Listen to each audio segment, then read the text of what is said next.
Let's bring in Morgan Wright, CEO and founder of the National Center for Open and Unsolved Cases. Morgan, thank you so much for being with us. 2 hours ago, this case looked like it was heading in the direction of an unsolved case. It looked like investigators were back to square one, and then suddenly this case has gained a tremendous amount of forward momentum. Yeah, like with anything, I'd rather be lucky than good, and a lot of times you need luck to get a break in the case. So I was listening to everything your guests were saying; they're all spot on. I think one of the things we got to be careful of, though, as we start doing this, I think a lot of people are going to want to run with things and create theories about, well, he's probably this, probably that. The best thing we can do is keep very tightly constrained on what it is we know, and this video is the best source of truth we have right now. And the more I look at the video, the more I'm just looking at it as an investigator. If I was a detective reviewing video, I'm going, this is very nonchalant. This is not somebody who feels they're under time pressure. This is not somebody who feels like they have to do something at a certain time.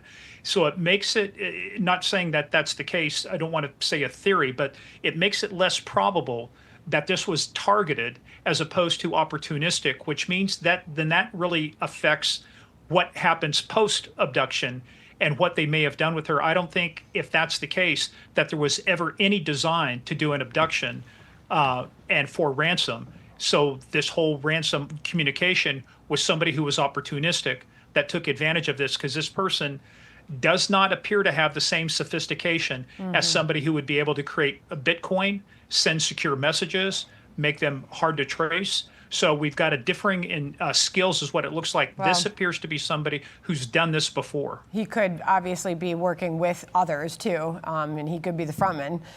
So we just don't know. But this is the picture, Morgan, I was pointing out, where his left hand is coming over the gun, while his right hand is doing something up at the camera. So, Morgan, since we last spoke, we've been able to play out some more new video that has come in from the FBI. What strikes you as you watch it, some of the new video, including the one where he first approaches the front door with his head down? Yeah, that's what you're getting into right there, is that with the head down, it's obviously, if he's not aware, he's anticipating that there's going to be some kind of a doorbell camera, because almost everybody has those now. So he's attempting to mitigate the risk of exposure, of being identified. He is not concerned about running away. This appears to be, and to your points too, the infrared reaches out. That's why you see the flash. What's very interesting, and we need more analysis of this, but are there anything like what they call teeth grills, anything metallic in the mouth that would create that flash? I don't think there's any kind of a flashlight. If he had a flashlight, it creates a different artifact in terms of the video, in terms of what you see when you analyze video. It creates a different illumination and reacts to the light too. So I don't think that he's at least overtly showing any kind of illumination device, whether it's a flashlight or an iPhone or something like that.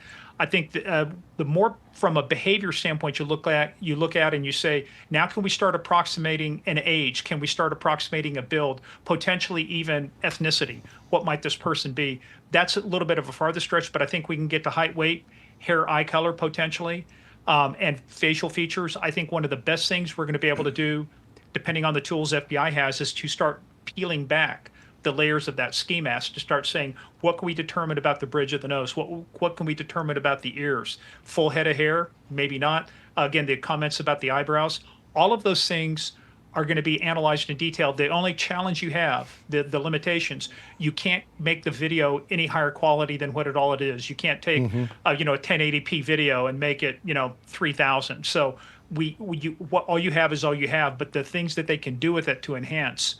So video, the gait, the analysis of the person, the age, all of those things are going to come into a factor. And for me, first thing I would start doing is going back and looking at all the video that we've captured from any of the other cameras and start saying, where have we seen this person before? Chances are they're going to be dressed the same way, wearing the same pants, wearing the same shoes, and maybe even carrying the backpack, because they don't expect to be caught. They don't expect to be identified. That's why they're wearing the mask and the gloves. Right. So what else, Morgan, can you glean from this video in terms of shoes, the backpack, the articles of clothing? I'm sure that it's an investigator's dream to have this much information coming to you via these videos. Well, right now the FBI has tasked some of their people, their analysts, with identifying the shoes. I mean, I've testified in cases where we've had FBI experts test about shoe impressions, right? So they have an entire catalog, and now it's automated. So we're going to know very quickly the types of shoes, the brand. And that will also allow you to determine then where those sold in these areas. That's going to give you additional leads to farm out to say, where else might these shoes have been bought, right? Because there's a very unique, if you look at the soles, it's got a dark sole. So that's going to help you identify the brand. The same thing with the backpack. Where's that backpack bought? And if I buy that backpack, is it in close relation to where maybe the same style of shoes was bought? And if that's the case, maybe, I don't know how far back this goes, I'm headed to that store to say, give me your video surveillance. I want to take a look at everybody who's come in and bought this combination. And are there any stores that sell this combination?